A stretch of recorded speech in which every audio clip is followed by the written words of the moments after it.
We all know that Jar Jar Binks was the representative who called for the motion to grant Chancellor Palpatine emergency powers, eventually leading to the downfall of the Republic. After Revenge of the Sith, Jar Jar doesn't make any further appearances in the films or TV series. So what happened to Jar Jar Binks after Order 66 and the Clone Wars? Before we dive deep into it, if you end up enjoying the video, remember to hit the subscribe button down below with notifications on to be notified as soon as I drop more awesome Star Wars content. At the moment, only 20% of you who are watching this video have hit the button, so if you do, I'll grant you the rank of Master.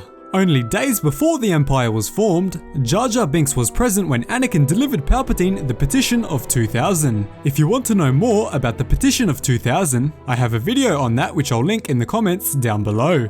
Basically, this petition was signed by 2,000 senators who were not happy with Palpatine continuing to hold on to his emergency powers for far longer than anyone expected. Once the Empire was created, 63 of the senators who signed this petition were arrested and executed by Palpatine for treason against the Empire, but fortunately Jar Jar was spared by Palpatine. Immediately after the declaration of the Empire, a Jedi Padawan who survived the Great Purge discovered a holographic file within his droid. Within this document, a file on Jar Jar Binks was stored right between the files for Darth Plagueis and Padme Amidala. Let me know down in the comments what you think that could mean. The Darth Jar Jar theory is getting closer every day now. Come on guys, we all know that Jar Jar was the secret apprentice of Darth Sidious. Following that, Jar Jar Binks went into hiding in an unknown location during the time of the original trilogy and the events of the Galactic Civil War. Because he was the representative who gave Palpatine emergency powers and indirectly created the Empire, he was once again exiled from the Gungan Underwater cities, leaving him somewhere on the streets of Naboo. Following the Battle of Endor and the formation of the New Republic, Jar Jar became a street performer on Naboo where he dressed up as a clown. He was extremely popular with the children of Theed, but the parents of those children absolutely despised him because of his actions in helping Palpatine. Wow, that one decision really affected Jar Jar's later life. Jar Jar entertained the children of Theed